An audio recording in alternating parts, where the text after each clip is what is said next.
उसने आज golden colour का कुर्ता पहना हुआ था जिसमें वो काफी हैंडसम लग रहा था। उसके सर पर सेहरा सजा हुआ था जिसमें एक सुंदर सा डायमंड ब्रोच लगा था। इस वक्त राजवीर ने हाथ में कुछ पेपर्स पकड़े हुए थे। उसके सामने संजना के पापा केशव दीवान मौजूद थे। केशव राजवीर को देखते हुए बोले, राजवीर, जैसा तुमने बोला था मैंने इन पेपर्स पर साइन कर दिया है। अब तुम्हें कोई प्रॉब्लम नहीं है ना? राजवीर बिना किसी एक्सप्रेशन के बोला, नहीं, अब कोई प्रॉब्लम नहीं है, चलिए नीचे चलते हैं। केशव बोले, ठीक है चलो। राजवीर सीढ़ियों के पास आकर खड़ा हो गया और धीरे धीरे सीढ़ियों से उतरने लगा। नीचे खड़े सभी लोगों की नजर राजवीर पर ठहर सी गई। वो आज काफी हैंडसम लग रहा था। तभी मिशा रूही से बोली, यार कुछ भी कहो, भाई हैंडसम तो बहुत है। पता नहीं आज कितनी लड़कियों का दिल टूटने वाला है। मिशा की बात सुनकर रूही बोली, हाँ मिशी, बात तो ठीक कह रही है। इश्की राजवीर को देखते हुए अपने मन में बोली, देखने में तो ये बिल्कुल सपनों के राजकुमार लगते हैं, पर हकीकत में बिल्कुल डेविल हैं। राजवीर नीचे आकर कुछ बिजनेसमैन से मिलने लगा और एक नजर इश्की को देखकर अपने असिस्टेंट को कुछ इशारा कर दिया। फिर वो मंडप में जाकर बैठ गया। पंडित जी मंत्र पढ़ने लगे। कुछ देर बाद पंडित जी ने संजना को बुलाने के लिए कहा। पंडित जी के बुलाने पर संजना की सभी दोस्त उसे लेकर आ गईं। आज संजना ने रेड कलर का लहंगा पहना था जिसमें वो बहुत सुंदर लग रही थी। उसको देखकर मिशा इश्की से बोली, आज तो ये भी सुंदर लग रही है। ये सुन इश्की बोली, हाँ सुंदर तो लग रही है, वैसे भी लड़की अपनी शादी वाले दिन बहुत सुंदर लगती है। मिशा बोली, पर जो भी हो वो तेरे से तो कम ही सुंदर है। ये सुन इश्की स्टाइल मारते हुए बोली, अब इसमें मैं क्या करूं, मैं हूं ही इतनी सुंदर। मिशा मुंह बनाते हुए बोली, बस कर, जब देखो तब खुद की तारीफ करती रहती है। इश्की बोली, शुरू किसने किया? तभी पास में खड़ी रूही बोली, बस भी करो तुम दोनों, अब सामने देखो चुपचाप। संजना मंडप में आकर बैठ गई और शादी की क्रियाविधि शुरू हो गई। तभी अचानक से लाइट बंद हो गई। लाइट के जाते ही सभी लोग पैनिक हो गए। तभी मिशा बोली, यार ये लाइट कैसे चली गई? अर्नब बोले, रामू जाकर लाइट चेक करो यार। लोगों में हलचल मच गई थी कि तभी एक प्रोजेक्टर चालू हो गया जिससे सबका ध्यान उस ओर चला गया। उसमें केशव के सारे काले कारनामे सबूत के साथ फ्लैश होने लगे थे। ये देखकर सभी मीडिया वाले उसकी फोटो लेने लगे। वहीं बाकी लोग हैरान थे कि आखिर ये क्या हो रहा था। तभी केशव चिल्लाते हुए बोला, ये सब क्या बकवास है, बंद करो ये सब। वो जल्दी से प्रोजेक्टर के पास जाकर प्रोजेक्टर बंद करने की कोशिश करने लगा कि तभी लाइट ऑन हो गई। राजवीर मंडप से चलकर उनके पास आया और बोला, तो कैसा लगा मेरा सरप्राइज? तुमने मुझे 48 घंटे दिए थे अपनी बेटी से शादी करने के लिए, और देखो इन 48 घंटों में मैं तुम्हें सड़क पर ले आया और तुम्हें सलाखों के पीछे भेजने का इंतजाम भी कर दिया।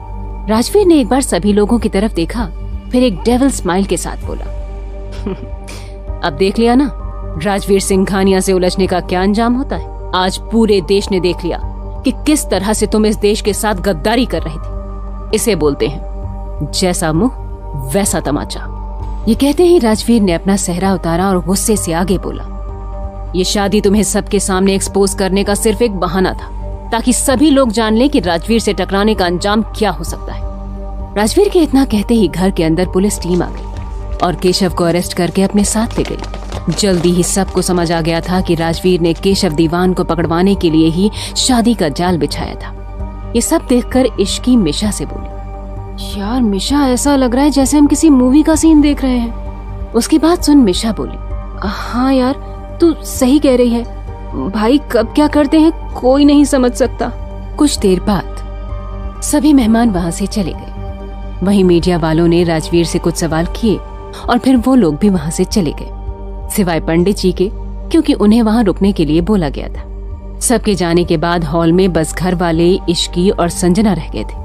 जब संजना ने देखा कि अभी भी पंडित जी रुके हुए थे तो उसे एक उम्मीद मिली थी कि अभी भी शायद राजवीर उससे शादी कर लेगा। दादी बोली, राजवीर ये सब करना था तो शादी का नाटक क्यों किया? ये सुन राजवीर बोला, क्योंकि मुझे दीवान के शेयर चाहिए थे जो कि वो शादी वाले दिन ही देता। दादी बोली, लेकिन शादी तो तुम्हें 2 दिन के अंदर ही करनी है। तू भूल गया क्या कि तेरे दादाजी ने वसीयत में लिखा था तुझे 29 साल तक शादी करनी होगी, नहीं तो ये सारी प्रॉपर्टी ट्रस्ट में चली जाएगी और परसों तू 29 साल का होने वाला है। राजवीर बोला, मैं कुछ भी नहीं भूला हूँ दादी, मुझे सब याद है और मेरी शादी आज ही होगी। राजवीर की बात सुनकर अर्णव बोले, क्या तुम संजना से शादी करोगे? राजवीर बोला, नहीं। राजवीर का जवाब सुनकर सारे घर वाले सोच में पड़ गए कि आखिर राजवीर किससे शादी की बात कर रहा था। सभी सोच रहे थे कि तभी संजना की आवाज आई, तुम ये क्या कह रहे हो राजवीर? तुम तो मुझसे प्यार करते हो ना? संजना की बात सुन राजवीर गुस्से से बोला, ये बात तुमसे कह किसने दी? संजना बोली, तुमने खुद मुझसे शादी की बात की थी। राजवीर बोला, तुम्हारे बाप के काले कारनामे को सामने लाने के लिए मुझे ये सब करना पड़ा। संजना रोते हुए बोली, लेकिन इसमें मेरी क्या गलती है? तुम मेरे साथ ऐसा कैसे कर सकते हो? राजवीर गुस्से से बोला, तुम्हारी क्या गलती है? तुम्हें क्या लगा तुम मेरे साथ गेम खेलोगी और मुझे पता भी नहीं चलेगा? तुम ये सिर्फ इसलिए कर पाई क्योंकि मैंने ऐसा करने दिया। अगर तुम मेरे गुस्से से खुद को बचाना चाहती हो तो अभी के अभी यहाँ से निकल जाओ। राजवीर को इतने गुस्से में देखकर संजना वहां से चली गई। अर्णव ने फिर पूछा, तुम्हें अगर उससे शादी नहीं करनी तो किससे करनी है? अर्णव की बात सुनकर राजवीर इश्की की तरफ देखने लगा और उसकी तरफ बढ़ गया। ये देखकर इश्की मिशा के कान में बोली, ये डेविल हमारी तरफ क्यों आ रहे हैं? मिशा बोली, मुझे क्या पता, मैंने तो आज कुछ भी नहीं किया। इश्की और मिशा बात कर रहे थे कि तभी राजवीर उनके पास आ गया और इश्की का हाथ पकड़कर मंडप की तरफ ले जाने लगा। घर के सभी लोग ये देखकर शॉक हो गए। वहीं इश्की को कुछ भी समझ में नहीं आया। उसने कुछ बोलने के लिए राजवीर की तरफ देखा, लेकिन उसके गुस्से को देख कुछ नहीं कहा। तभी दादी हिम्मत करके बोली, राजवीर बेटा ये क्या कर रहे हो? राजवीर ने एक वर्ड में जवाब दिया, शादी। राजवीर के इस जवाब को सुनकर सभी घर वाले चुप हो गए, क्योंकि राजवीर के वर्ड के पीछे छिपे गुस्से और इरिटेशन को सब समझ गए। ये सब देख मिशा अपने मन में बोली, मेरी प्यारी दोस्त आज बलि चढ़ने वाली है, मुझे कुछ करना चाहिए। मिशा आगे बढ़कर राजवीर को रुकने के लिए कहती, उससे पहले दादी ने उसका हाथ पकड़कर ना में सिर हिला दिया। मिशा चुपचाप खड़ी हो गई। वहीं राजवीर इश्की को लेकर मंडप में बैठ गया और पंडित जी को मंत्र पढ़ने को कहा। इश्की अपने मन में बोली, ये क्या हो रहा है मेरे साथ? मेरी शादी, वो भी इस डेविल से? नहीं, मैं जरूर कोई सपना देख रही हूँ। इश्की ये सब सोचकर उम्मीद भरी नजरों से सबकी तरफ देखने लगी, जैसे कह रही हो कि बचा लो। मिशा भी उसकी शक्ल देखकर बेचारी सी शक्ल बना लेती है। ये देख इश्की समझ गई कि अब कोई भी इस शादी को नहीं रोक सकता। फिर भी इश्की हिम्मत करके राजवीर से बोली, ये आप क्या कर रहे हैं मिस्टर सिंघानिया? मुझे आपसे शादी नहीं करनी। इश्की की बात सुनकर राजवीर उसे गुस्से से देखने लगा। ये देख इश्की डर कर चुप हो गई और गर्दन नीचे कर ली। तभी पंडित जी ने फेरों के लिए कहा। राजवीर खड़ा हो गया, लेकिन इश्की बैठी रही। ये देख राजवीर ने उसे खड़ा किया और फेरे लेने लगा। इश्की भी धीरे धीरे कदम बढ़ाते हुए उसके साथ फेरे लेने लगी। 7 फेरे खत्म होने के बाद दोनों फिर से बैठ गए। पंडित जी ने राजवीर को मंगलसूत्र पहनाने को बोला। पंडित जी के कहते ही कोमल ने आकर राजवीर को मंगलसूत्र दे दिया। राजवीर ने वो मंगलसूत्र लेकर इश्की को पहना दिया और उसकी मांग भर दी। पंडित जी बोले, शादी की रस्में पूरी हुई, आप दोनों आज से पति पत्नी हैं। अब आप लोग बड़ों का आशीर्वाद ले लीजिए। ये सुनकर इश्की अपने होश में आई और सोचने लगी, ये मेरे साथ क्या हो गया? मेरी इतनी जल्दी शादी हो गई और वो भी इस डेविल से। मैं कैसे रहूंगी इसके साथ? इश्की ये सब सोच रही थी कि तभी राजवीर उसे लेकर दादी के पास चला गया और उनसे आशीर्वाद लिया। राजवीर और किसी के पास नहीं गया। ये देख अर्णव और कोमल को बुरा लगा, पर सभी को इसकी आदत हो गई थी। कुछ देर की खामोशी के बाद अर्णव राजवीर से बोले, तुमने इश्की से शादी कर ली वो तो ठीक है, लेकिन जिस वजह से की है उसके लिए ये शादी वैलिड नहीं है। इश्की की उम्र अभी 19 साल है और लड़कियों की शादी की लीगल एज अब 21 हो गई है।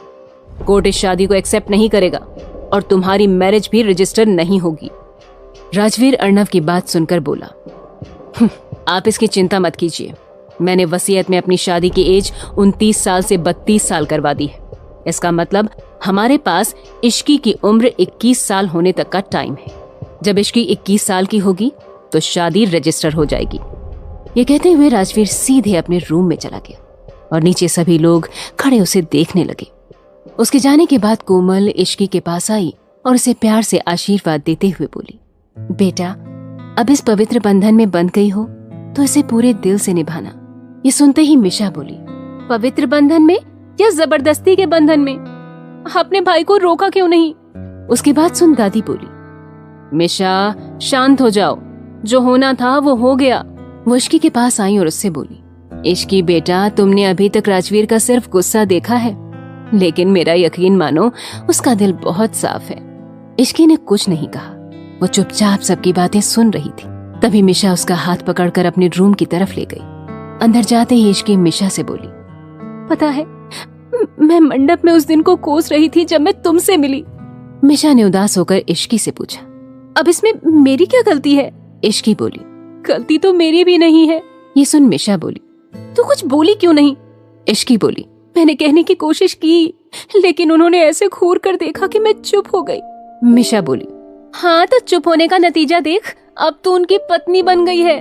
तभी उनके रूम में कोमल आ गई और वो इश्की को देखते हुए बोली, इश्की तुम अब इस रूम में नहीं रहोगी बल्कि राजवीर के रूम में रहोगी। इश्की तुरंत चिल्लाकर बोली, बिल्कुल भी नहीं आंटी, आप मुझे उस डेविल के साथ रहने को कैसे कह सकती हैं? आप जानती हैं ना कि जब भी वो घर आते हैं तो मैं डर की वजह से रूम से बाहर ही नहीं निकलती। ऐसे में मैं उनके रूम में कैसे रह सकती हूँ? नहीं, मैं नहीं जाऊंगी। उसकी बात सुन मिशा ने अपनी माँ कोमल से पूछा, हाँ माँ, ये कैसे रहेगी भाई के साथ? तभी रूही रूम में आते हुए बोली, इश्की अगर तुम भाई के रूम में नहीं गई तो भाई तुम्हें लेने यहाँ आ जाएंगे। इश्की बोली, ये आप क्या कह रही हैं दी? शुभ शुभ बोलिए। रूही बोली, तो तुम भी शुभ शुभ करो और चलो हमारे साथ। रूही के ये कहते ही मिशा इश्की से बोली, चली जा इश्की, कहीं ऐसा ना हो कि भाई तुमसे गुस्सा हो जाए। इश्की धीरे से बोली, ठीक है, मैं अपने कपड़े ले लेती हूँ। ये कहते हुए इश्की ने अपनी नाइट ड्रेस और कुछ कपड़े लिए और कोमल के साथ राजवीर के रूम की तरफ चली गई। कोमल इश्की को लेकर राजवीर के रूम के बाहर रुककर इश्की से बोली, बेटा तुम अंदर चली जाओ।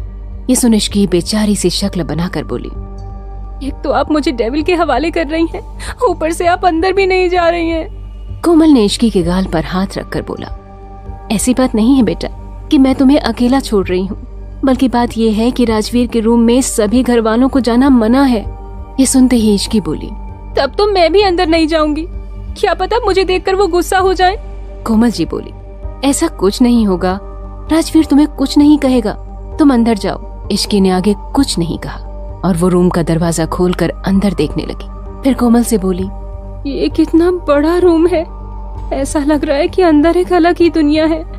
इश्की की बात सुनकर कोमल जी मुस्कुरा दी, फिर उसे अंदर जाने को कहा। इस बार इश्की हिम्मत करके अंदर चली गई। क्या होगा इनका आने वाला कल?